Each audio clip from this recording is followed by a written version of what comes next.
மற்றவங்களுக்காக பசங்களோட ஆசையை கனவை அது இது பண்ணிடாதீங்க. அவங்களோட ஆசை என்னன்றத பார்த்து அவங்கள படிக்க வைங்க. பொம்பளை பிள்ளைங்கிற தாட்டை தாண்டி அவங்கள பிள்ளைங்க தான் அப்படிங்கிற எண்ணத்தோட அவங்கள படிக்க வைங்க. கண்டிப்பாக நமக்கு நல்லது நடக்கும். அவங்க கண்டிப்பாக வெற்றி அடைவாங்க. அவங்க இலக்கை நோக்கி போனாங்கன்னா கண்டிப்பாக வெற்றி அடைவாங்க. அதில் எந்த மாற்றமும் இல்லை.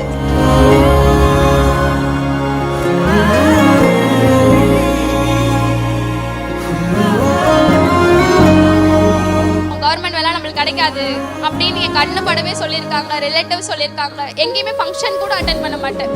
யாராவது ஏதாவது கேள்வி கேட்பாங்கன்னு பயந்துட்டு போக மாட்டேன். இப்போ நான் ரொம்ப ப்ரௌடாக சொல்கிறேன், நான் எங்கள் அம்மாவோட நம்பிக்கையை காப்பாற்றி வேலை வாங்கிட்டேன்.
என்னோட நேம் ஸ்வேதா.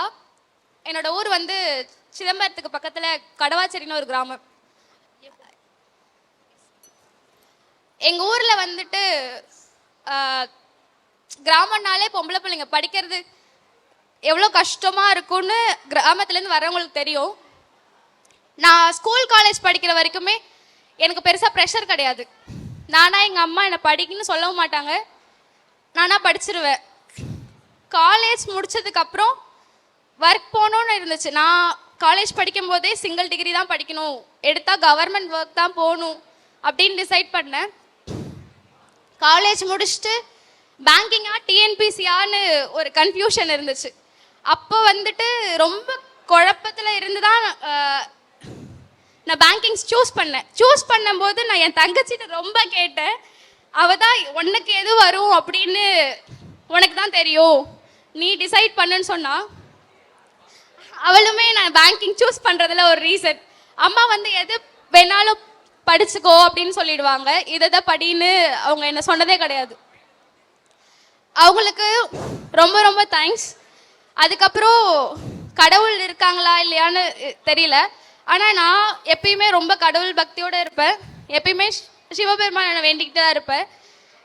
எனக்கு கடவுளுக்கு மிகப்பெரிய நன்றி. அதுக்கப்புறம் என் ஃபேமிலி, அம்மா அப்பா தங்கச்சி, அப்புறம் அம்மாவோட ஃப்ரெண்டுங்க. ஆனால் ஃபேமிலி ரிலேட்டிவ் சப்போர்ட் பண்ணதை விட எனக்கு எந்த அளவுக்கு கஷ்டமாக இருந்துச்சோ அதை நான் எங்கள் அம்மா கிட்ட சொன்னேன்னா அவங்க என்கிட்ட காட்டிக்க மாட்டாங்க. எப்பயுமே அவங்க கிட்ட தான் சொல்லுவாங்க. அவங்க எப்பயுமே அம்மாவுக்கு ரொம்ப சப்போர்ட்டிவாக இருந்ததுனால தான் நான் அவங்கள கூட்டிகிட்டு வந்தேன் இந்த ஸ்டேஜில் காட்டணும்னு. என் சக்ஸஸில் அவங்களும் பெரிய ரீசனாக இருந்திருக்காங்க, எந்த டைமும் மோட்டிவேட் பண்ணுவாங்க.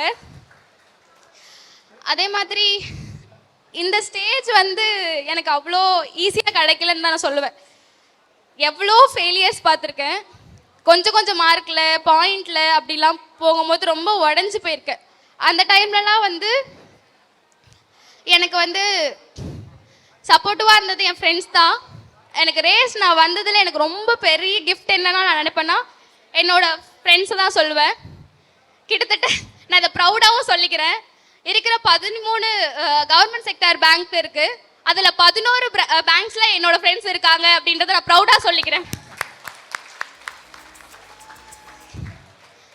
அதுக்கப்புறம் எனக்கு வந்துட்டு ரொம்ப ரொம்ப சப்போர்ட்டிவாக இருந்தவங்களுக்கு நான் தேங்க் பண்ணணும்னு நினைக்கிறேன்.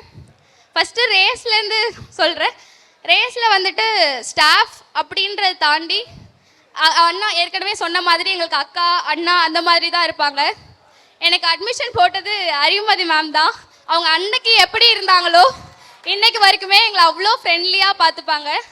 சாரும் சரி, ஒவ்வொரு சாருமே எங்களை ஒரு மாதிரி ரொம்ப க்ளோஸ் பாண்டாக தான் இருக்கும். எங்களுக்கு ஃபுல் ஃப்ரீடம் கொடுப்பாங்க. நாங்கள் படிக்கிறதுக்கு எத்தனை மணி வேணாலும் நாங்கள் வந்து படிச்சுட்டு இருப்போம். நீங்கள் போதும் படிக்க வேணாம்னு சொல்ல மாட்டாங்க. அவ்வளோ சப்போர்ட்டிவாக இருந்திருக்குது என்னோட சிதம்பரம் இன்ஸ்டியூட். நான் எங்கே ப்ரிப்பேர் பண்ணுறதுனே தெரியாத இருந்த டைமில் நான் வந்தது தான் ரேஸ் இன்ஸ்டியூட். எனக்கு பேங்க் எக்ஸாம் பற்றின பேசிக் எல்லாத்தையுமே கொடுத்தது வந்துட்டு ரேஸ் இன்ஸ்டியூட் தான். டில் மெயின்ஸ் வரைக்கும், இன்டர்வியூ ப்ரிப்பரேஷன் வரைக்குமே எனக்கு ஹெல்ப்ஃபுல்லாக இருந்தாங்க. எனக்கு அதுக்காக ஒரு பெரிய தேங்க்ஸ் என்னோட பிரான்ச்சுக்கு, சிதம்பரம் ரேஸ்க்கு. அங்கேருந்து எல்லாருக்குமே ரொம்ப ரொம்ப தேங்க்ஸ். எல்லா ஸ்டாஃப் நேமே மென்ஷன் பண்ணும், பட் இருந்தாலும் நான் அப்படியே ஃபுல்லாக சொல்லிடுறேன், யார் பெரியா ஸ்கிப் பண்ணிவிடுவேன். அதனால் அதுக்கப்புறம் என்னோடய ஃப்ரெண்ட்ஸுன்றதை விட எனக்கு அவங்க ஒரு கைடர், ஒரு சப்போர்ட்டர், ஒரு கேர்டேக்கர், என்ன வேணாலும் சொல்லலாம். எப்படின்னா நிஷாந்த் அண்ணா இவங்க 2 இயர்ஸ் முன்னாடி SBI PO கிளியர் பண்ணி இப்போ ஒர்க் பண்ணிகிட்ருக்காங்க. அவங்க வர முடியல.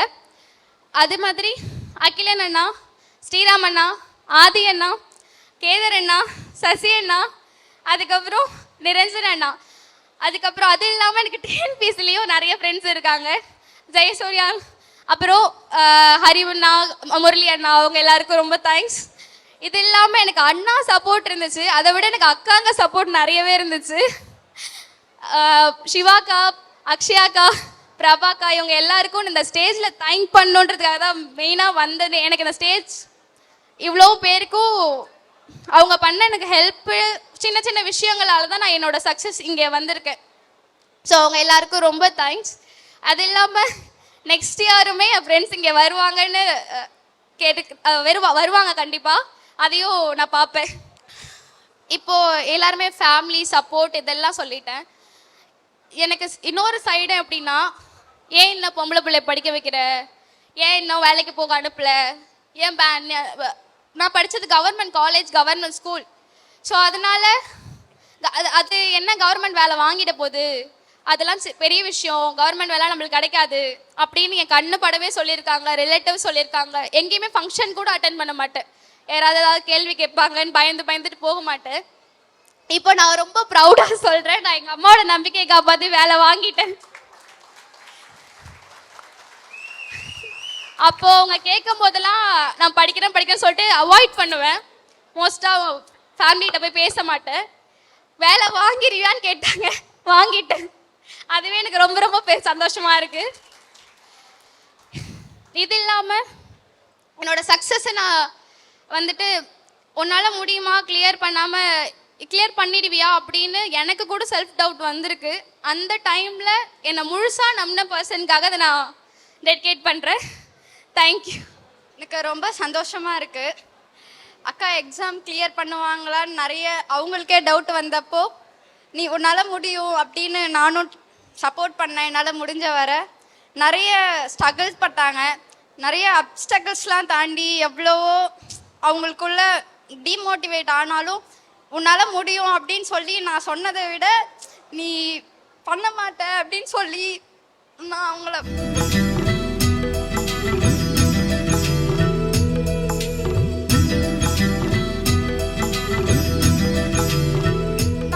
டிமோட்டிவேட் கூட பண்ணியிருக்கேன்.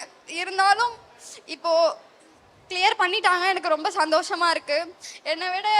எங்களை விட எங்கள் பேரண்ட்ஸும் ரொம்ப சந்தோஷமாக இருப்பாங்க நம்புகிறேன்.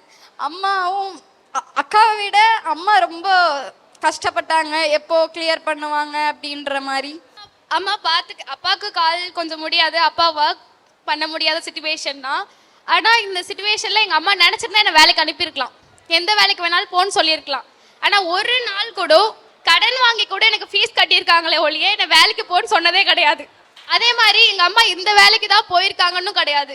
தையல் மிஷின் தப்பாங்க, 100 days வேஜஸ் ஒர்க்குக்கு போவாங்க, ஏன் வயல் வேலைக்கு கூட போவாங்க. வயலில் போயிட்டு உளுந்தடிக்கிறதுலேருந்து எல்லாமே பண்ணுவாங்க. அவ்வளோ கஷ்டப்பட்டு தான் எங்களை வளர்த்தாங்க.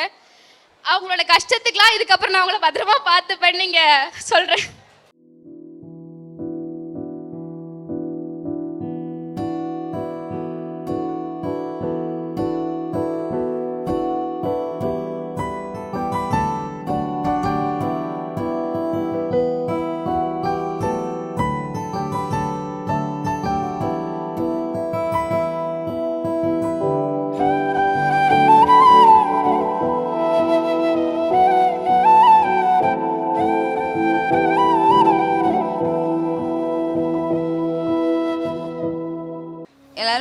சொல்கிறது என்னென்னா எதுக்கு நீ இவ்வளோ நாள் வச்சுட்டு உட்காந்துருக்க, கல்யாணத்தை பண்ணி கொடுத்துரு, அது பார்த்துக்கலாம், நீ கஷ்டம்னு உன்னோட கஷ்டத்தையும் நீ பார்த்துட்டு படிக்க வச்சுட்டு உட்காந்துருக்காத, நீ கல்யாணம் பண்ணி கொடுத்துரு அப்படின்னு சொல்லி நிறைய பேர் சொன்னாங்க. ஆனால் எனக்கு அதில் இஷ்டம் இல்லை. என் பொண்ணு கண்டிப்பாக வெற்றி அடைவான்ற நம்பிக்கை இருந்துட்டு இருந்தது. நான் எவ்வளோ கஷ்டப்பட்டாலும் பரவாயில்ல, நான் பட்ட கஷ்டம் என் பொண்ணு படக்கூடாதுங்கிற எண்ணத்தில் நான் என் பொண்ணை படிக்க வச்சுருக்கேன். மற்றவங்களுக்காக பசங்களோட ஆசையை கனவை அதை இது பண்ணிடாதீங்க. அவங்களோட ஆசை என்னன்றத பார்த்து அவங்கள படிக்க வைங்க. பொம்பளை பிள்ளைங்கிற தாட்டை தாண்டி அவங்கள பிள்ளைங்க தான் அப்படிங்கிற எண்ணத்தோட அவங்கள படிக்க வைங்க. கண்டிப்பாக நமக்கு நல்லது நடக்கும். அவங்க கண்டிப்பாக வெற்றி அடைவாங்க. அவங்க இலக்கை நோக்கி போனாங்கன்னா கண்டிப்பாக வெற்றி அடைவாங்க. அதில் எந்த மாற்றமும் இல்லை.